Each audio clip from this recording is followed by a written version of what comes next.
Bonjour tout le monde, donc on va attaquer la 24e leçon d'anglais, juste avant le match entre l'Angleterre et le Sénégal. Donc c'est parti, et donc le texte va s'afficher tout de suite.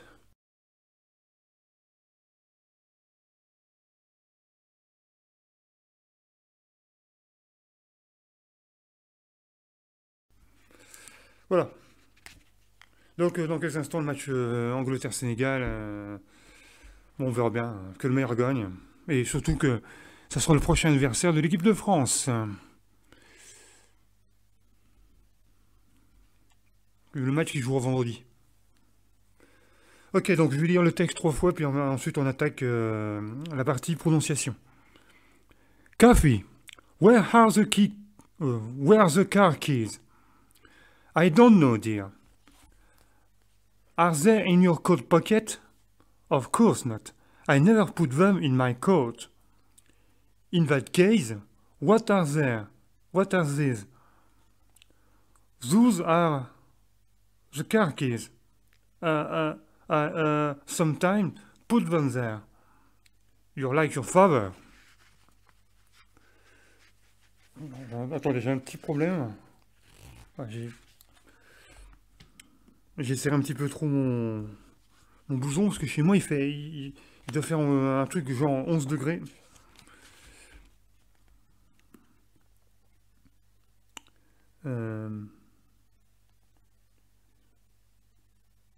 Ok. Deuxième lecture. J'avais un petit doute sur une prononciation, c'est pour ça que je. Coffee. Where are the car keys? I don't know, dear. Are they in your coat pocket? Of course not. I never put them in my coat. In that case, what are these? Those are the car keys. Sometimes put them there. You're like your father. Coffee. Where are the car keys? I don't know, dear. Are they in your coat pocket? Of course not. I never put them in my coat. In that case, what are these? Those are the car keys. Sometimes put them there. You're like your father. Ok, donc prononciation. Alors, le titre c'est Never. Hein. Coffee.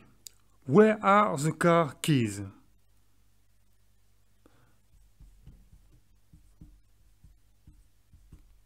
Alors ici, vous avez prononcé car. Oh, car. Très faiblement, le R se prononce très faiblement. Hein. Car. Et ici, on prononce keys. On allonge lui, bien sûr. Là, pareil, on allonge le A. On prononce très faiblement le R. Et là, ça fait car keys. Car keys.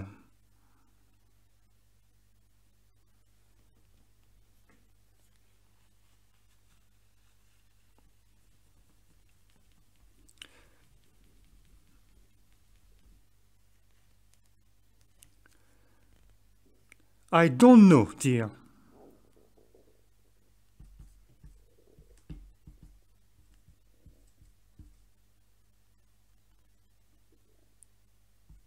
Ça se prononce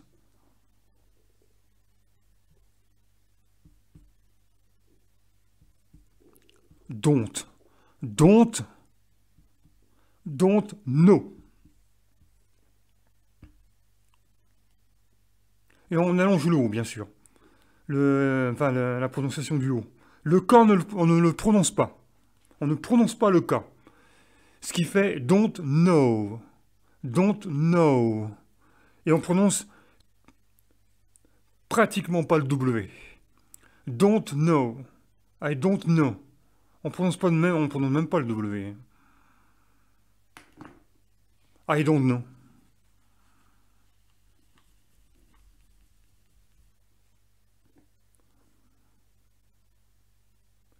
Are they in your coat pocket?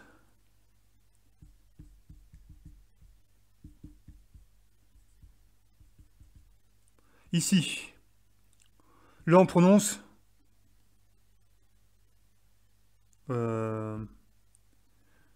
c'est quoi ce délire? Oui, c'est ça. Et encore, oui, ok, j'ai mal prononcé en fait. Donc c'est bien de le rétablir. Là on prononce côte. On allonge le haut. On allonge le haut. Côte. Et c'est bien son O et pas A. Côte. Et on va prononcer pocket. En fait, je prononce pocket, mais en fait, normalement, il faut dire pocket. Côte pocket. Côte pocket. Alors là, vous voyez que les deux lettres se prononcent le son O, mais c'est pas le même O ici, hein. Là, c'est un O fermé, et ici, c'est un O ouvert. Un O fermé, c'est le O de bientôt, quand on dit bientôt. Et le O ouvert, c'est le O de encore. Donc là, c'est le O de manteau. Et là, c'est le O de encore. Côte, packet. Et attention, ici, le E, ça se prononce it. Pocket. Côte, pocket.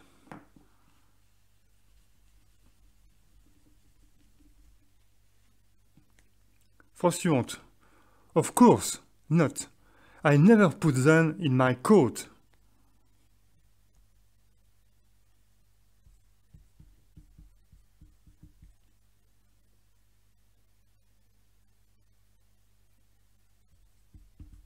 Ici, normalement, il faut prononcer. Attention, on prononce of,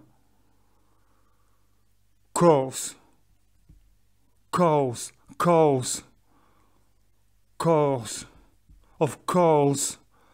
Ah, c'est vrai que j'ai dit, je sais pas pourquoi j'ai dit of course. On dit pas of course. C'est of course, course, course, course, of course, not.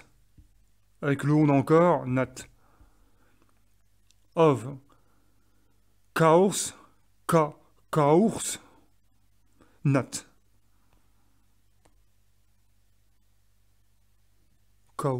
Cause, ils disent cause, mais bon, of course. On prononce très faiblement le R, c'est pour ça. Of course, cause, of course. Ah, pas évident à prononcer cette bestiole-là.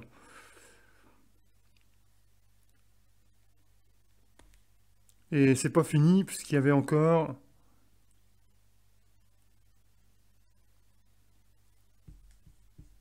Il y a 8. Ici, on prononce never, never, never. On prononce très faiblement le R en fait. Never put, put, never put, never put, never put. On prononce... Je sais même pas si on doit prononcer le R, hein.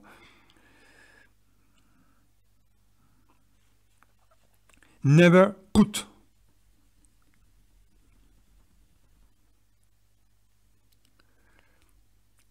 Phrase suivante. In that case, what are there? What are these? Pourquoi je dis toujours there? C'est these. These. What are these?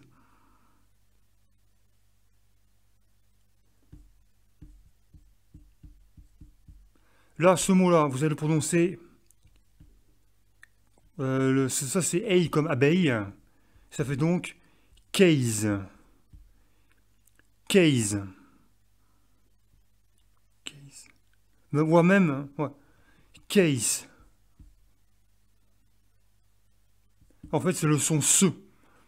Case. Comme le serpent.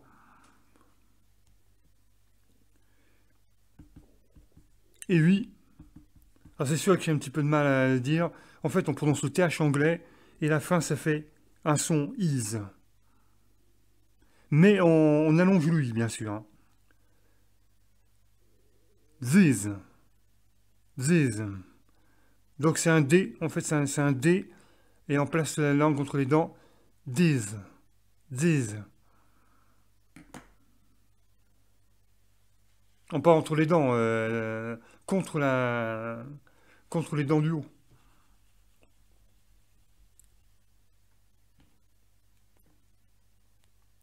Pareil, le 6, those are the car keys. Pareil, c'est un D. Normalement, à la base, c'est un D. Et on met la langue contre la dent. 12. Mais bon, ça ressemble. En fait, quand on écoute, ça ressemble presque à un V, hein. Et en fait, quasiment tout le monde prononce V, hein. J'ai déjà fait la remarque. Vous. Donc, là, vous. 12. Ouais, parce que 12, ça fait un peu. Je sais pas, je trouve que c'est pas très bien expliqué sur mon bouquin.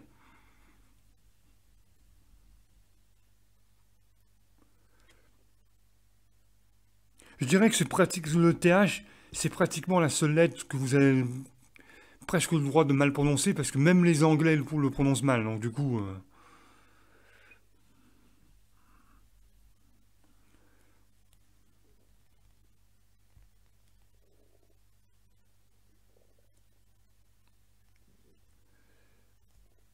I heard sometime put them there.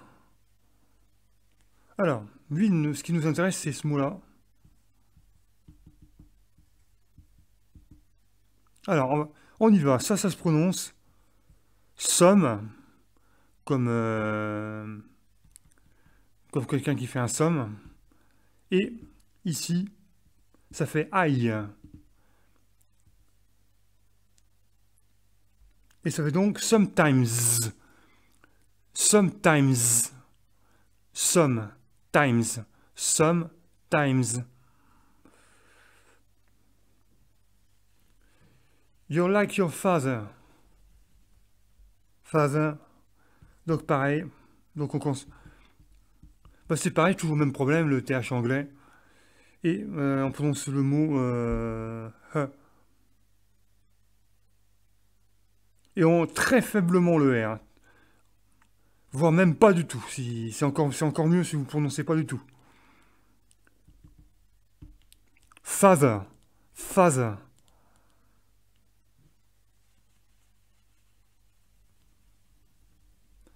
Donc soit le R final, vous avez compris que c'est soit vous prononcez très faiblement, soit carrément pas du tout. C'est comme vous le sentez. Le mieux, c'est pas du tout.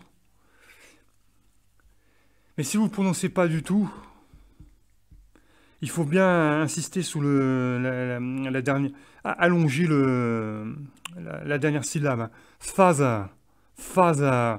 De toute façon qu'on croit qu'il y a un R, mais en fait il n'y en a pas. Enfin, vous voyez ce que je veux dire. Father,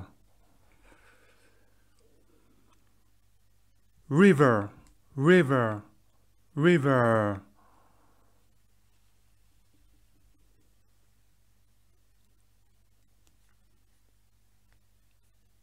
Never.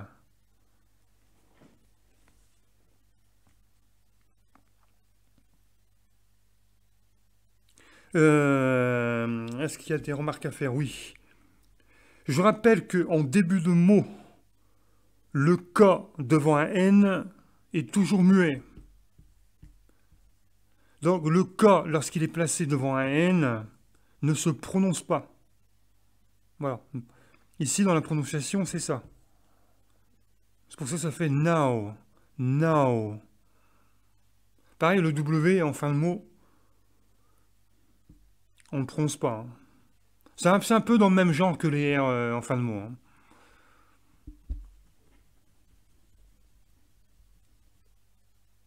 Par contre, on allonge bien le haut, hein. Now.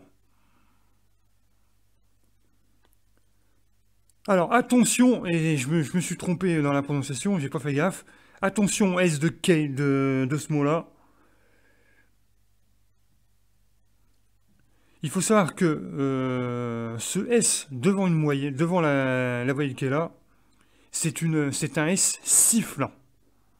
Ça veut dire qu'il faut faire, il faut siffler comme si on sifflait. Donc ici c'est bien sûr case. On voit. Case.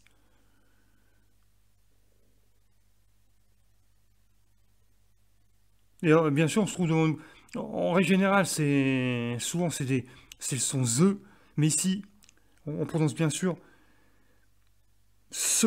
Donc c'est bien case. Pas d'erreur. Hein.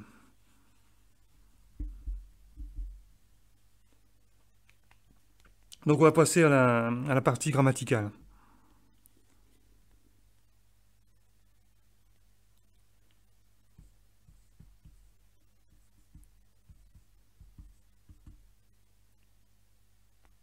Ça veut dire quoi ça? Car keys. Je suis obligé de passer par la traduction pour faire le truc. Là, ici, il s'agit des clés. Et là, ici, il s'agit de la voiture. Donc, vous faites le lien entre la voiture et les clés. Et vous avez le mot. Hein. Bon, on va rentrer dans le cours de grammaire proprement dit. Alors, ces noms composés, parce qu'il s'agit d'un nom composé, même s'il n'y a pas de tiret, sont très fréquents en anglais. Le premier nom modifie le second et agit comme un adjectif désignant sa fonction, sa localité, etc., etc.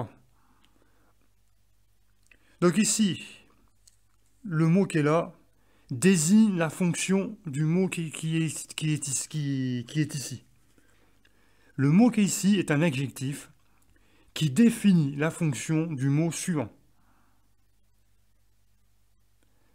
Quelle est la fonction de ces clés-là? C'est d'être des clés de voiture. Ben, voilà. Ça, c'est la fonction d'ici. Les clés de voiture.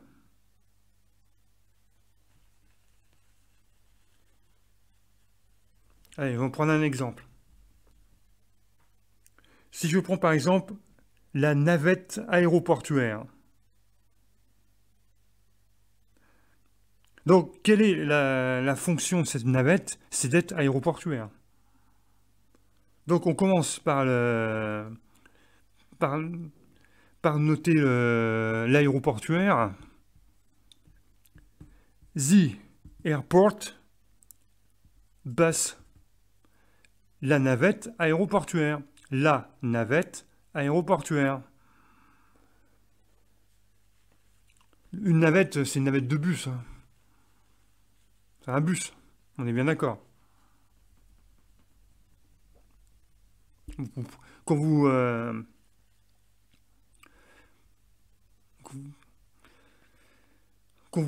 quittez l'avion, que vous allez en direction de l'aéroport, vous prenez bien un bus. C'est pas le train que vous prenez. Hein. En fait, c'est le bus qui va à l'aéroport. Hein. Allez, l'école du village. Quelle est la fonction de l'école? C'est d'être de l'école du village. C'est pas n'importe quelle école. Donc, on commence par mettre le mot village, qui est la fonction du mot école. L'école du village. The village school. Et on peut continuer comme ça pendant très longtemps.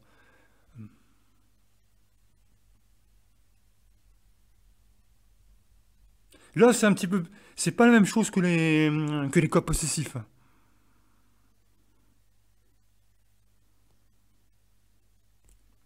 Vous remarquerez que dans la plupart des cas, l'ordre des mots est l'inverse de l'ordre en français.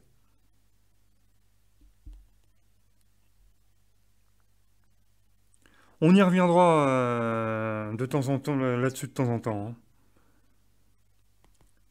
En fait, il faut savoir que ça, c'est l'un des aspects les plus complexes de la langue anglaise. C'est pas le plus simple à comprendre.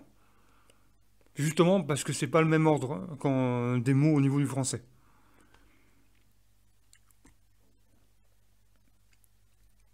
I don't know, dear. Ah, je m'en doutais. Je m'en doutais que lors de cette leçon, on allait voir la contraction de do not. Souvenez-vous, la fois précédente, on avait vu do not. Et bien, sachez que ce mot-là se contracte, surtout à l'oral, surtout quand on parle. Et on écrira donc don't. Do not devient don't. Et ce mot-là, de toute façon, don't, vous l'entendrez beaucoup dans les pancartes. Dans les pancartes. Dans certaines pancartes. Je pense qu'on y reviendra plus tard.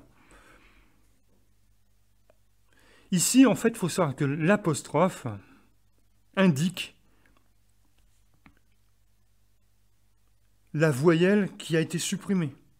En fait, parce que la voyelle qui a été supprimée, c'est le O.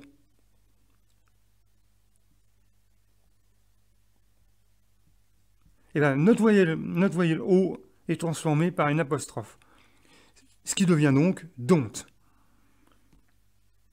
Allez, on va passer à la forme négative. On va faire en deux temps. I play guitar. Donc on a vu la leçon précédente. I do not play guitar. Et bien là, on va contracter ce qui donne. On va contracter ça. I don't play guitar. Donc, si on vous demande de passer à la forme négative, vous allez passer directement de I play guitar à I don't play guitar.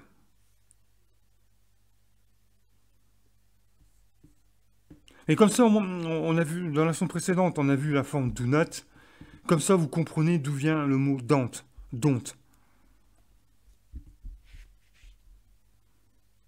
Don't, en fait, c'est la contraction de do not. Alors maintenant, donc ça veut dire que je joue de la guitare. Hein, et je ne joue pas de la guitare. Donc maintenant, on va voir la troisième personne du singulier. Et je rappelle que la troisième personne singulier, avec I, she ou it, on utilise does not.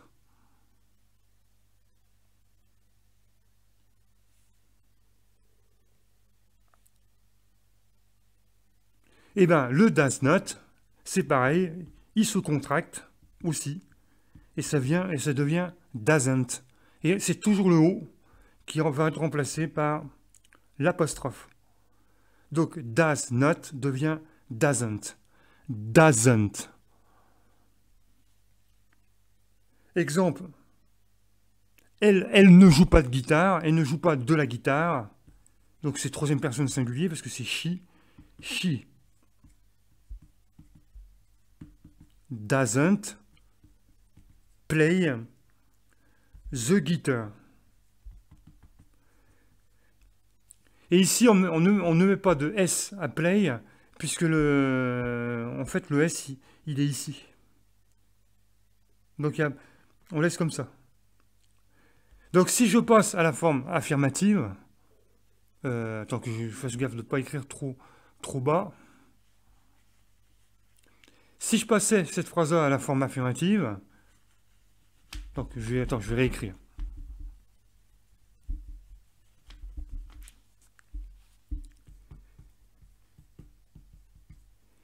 She plays the guitar. Donc vous voyez bien ici, on met un S. Par contre, si on passe à la forme négative, c'est lui qui prend le S, donc on rajoute un E pour la prononciation. Doesn't. She doesn't the guitar. She doesn't the guitar, ça veut rien dire. She doesn't play. Donc surtout, quand vous passez à la forme négative, n'oubliez pas de retirer le S et n'oubliez pas de le mettre ici en fait. C'est l'auxiliaire qui prend le S. Et on met un E entre les deux, parce que c'est comme ça. Sûrement pour une histoire de prononciation.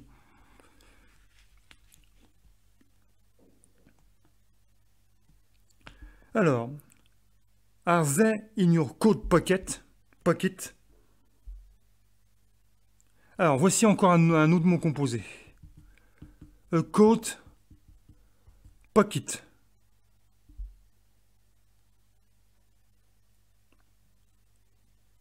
Donc, pareil, on inverse les mots.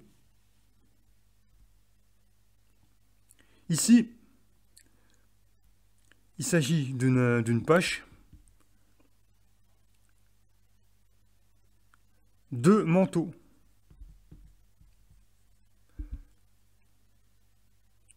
Quelle est la fonction du manteau? C'est d'avoir une poche.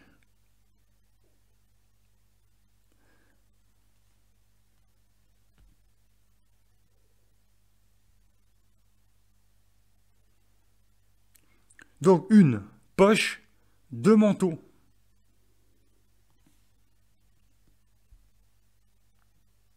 Alors remarquez ici la place de l'adjectif possessif.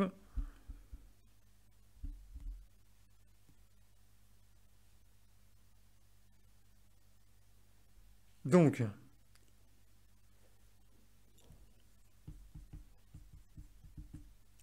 your coat pocket. Your coat pocket,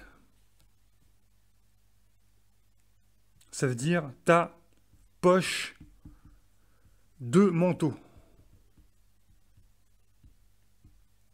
Fais bien parce qu'en anglais, il y a beaucoup de mots composés comme ça. Hein. Nous, en français, on met une préposition. En anglais, il n'y a pas de préposition.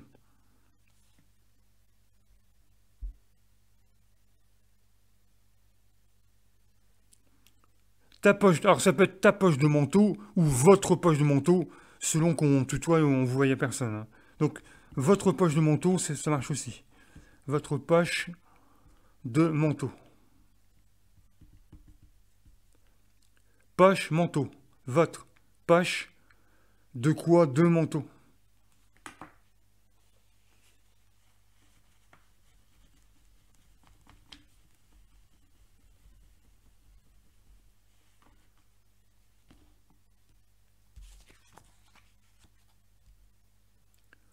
Of course not.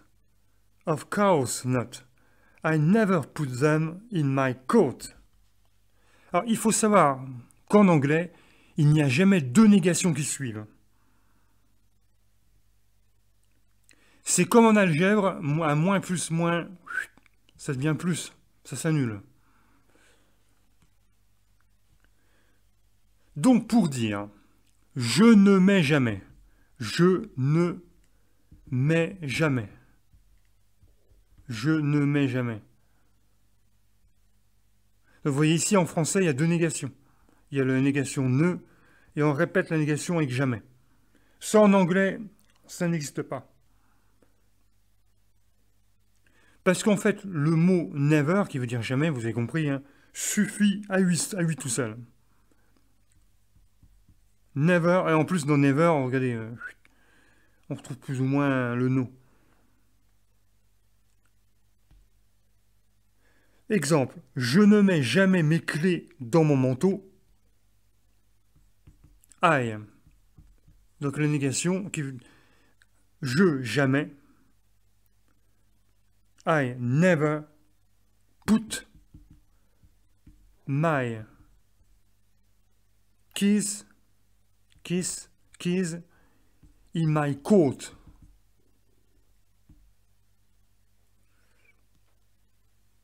Ça veut dire je ne mets jamais, le never c'est jamais. Vous voyez qu'il n'y a pas de double, il n'y a pas de négation. Donc je never put my keys in my coat. Alors cette règle s'applique également à d'autres termes négatifs que l'on verra au fur et à mesure également.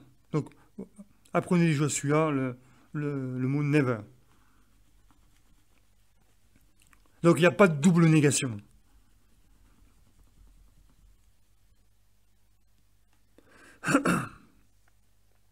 Suivant, la phrase suivante. In that case, What are these? Vous connaissez la distinction entre this et that? On l'a déjà vu. Donc c'était la leçon numéro 16. Nous allons voir les pluriels de this et de that. This devient au pluriel this, these, et that devient au pluriel those. This, these, that, those. Ainsi, this qui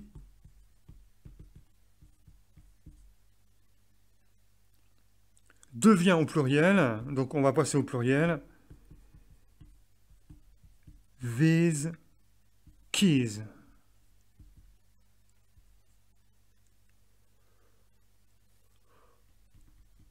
Pourquoi je mets un Z? C'est un S. Donc, these keys au pluriel, these keys. That coat au pluriel, those coats.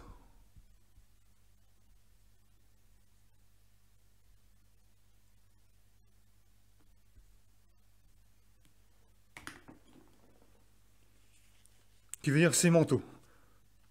Cette clé, ces clés. Ce manteau, ces manteaux. Cette clé qui se trouve tout près de moi. Ces clés qui se trouvent là, à côté de moi. These keys. Et ce manteau qui se trouve là-bas, that keys. Ces manteaux qui se trouvent là-bas, those coats. Pourquoi je dis keys?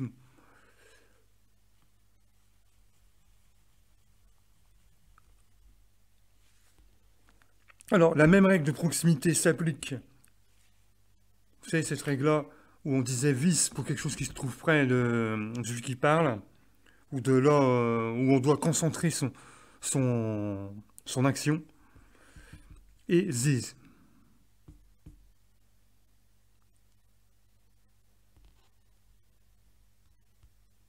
Eh bien, zazu, c'est la même chose, exactement la même chose, sauf que c'est au pluriel.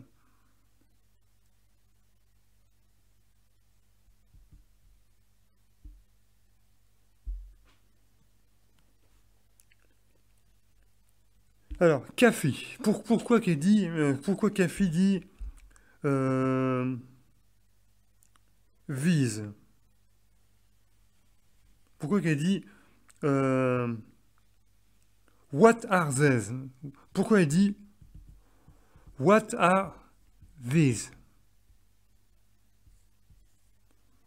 Eh bien, tout simplement parce qu'elle a les clés dans la main. Elle tient les clés de Simon dans la main.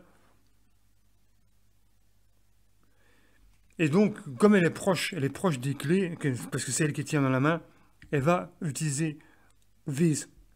Par contre, l'autre, qui n'a pas les clés dans la main et donc qui est loin, qui est éloigné des clés, il va dire vous. C'est pour ça que l'une, celle qui tient les clés, on l'entend dire what are these, et l'autre répond vous are, et il hésite parce qu'il vient de se rendre compte qu'il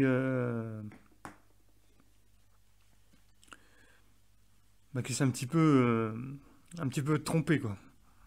Alors nous on ne se trompe pas.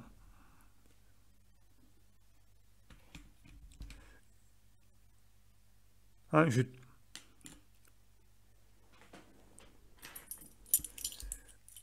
je tiens les clés en main. Donc ce sera these keys.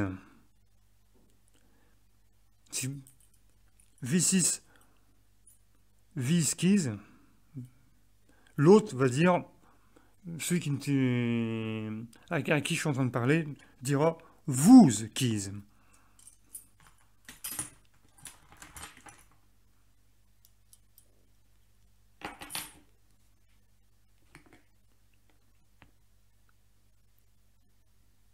Alors, Et enfin, on va terminer par le dernier point de grammaire. Sometimes put them there. You're like your father. Alors, souvenez-vous qu'on avait vu lors d'une leçon précédente, la leçon 10, what it like. What it like. Ça voulait dire, vous souvenez-vous, comment c'est. Comment c'est, nanana. What is like. Mais il faut savoir que like, le mot like, permet, alors ça n'a rien à voir avec les likes en dessous de Facebook ou en dessous de YouTube. On ne parle pas de ce like-là. Ici, le like dont on parle permet de comparer deux choses l'une à l'autre. Exemple, tu es comme ta sœur. Donc on compare. Si je dis à quelqu'un tu es comme ta sœur, ça veut dire que je la compare à sa sœur. Donc on va utiliser le mot like. Alors tu es comme ta sœur. Tu es. Et donc ici like va se traduire par comme. Attention, on parle bien du comme dans une comparaison. Hein. You're like sister.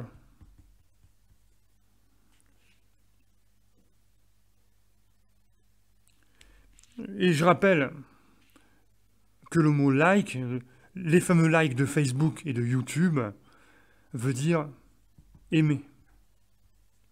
Aimer, attention, aimer dans le sens d'apprécier. Quoi qu'on dit, on peut dire à une fille, I like you. Hein. Oui, ça se dit aussi.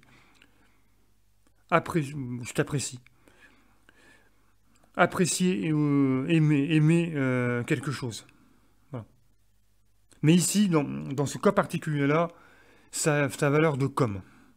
Tu es comme ta sœur. Donc, je te compare à ta sœur. You're like sister. You're like, voire même mieux, your sister. Hein, parce que tu es comme ta sœur. You're like your sister.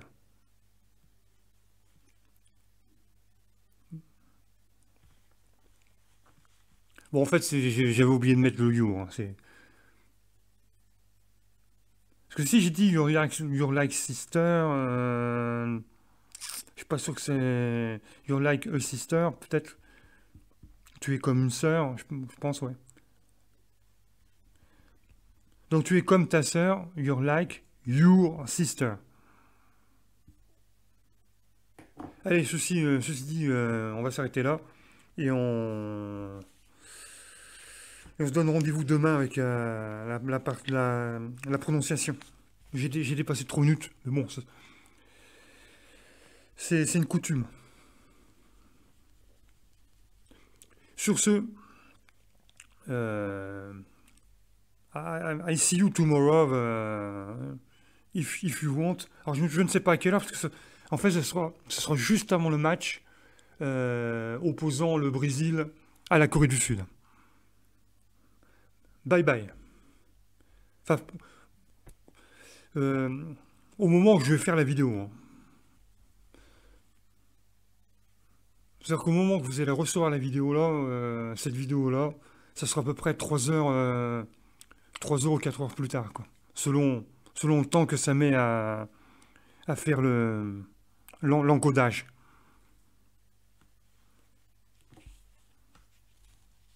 Parce que ma vidéo est beaucoup trop volumineuse. Elle met 10 heures à arriver sur YouTube, et pour éviter ça, enfin même plus, hein. Et pour éviter ça, il faut encoder. J'ai perdu le mot. Il faut modifier la vidéo pour qu'elle soit plus légère. Voilà, et de telle sorte qu'elle arrive plus vite sur YouTube. Bye bye.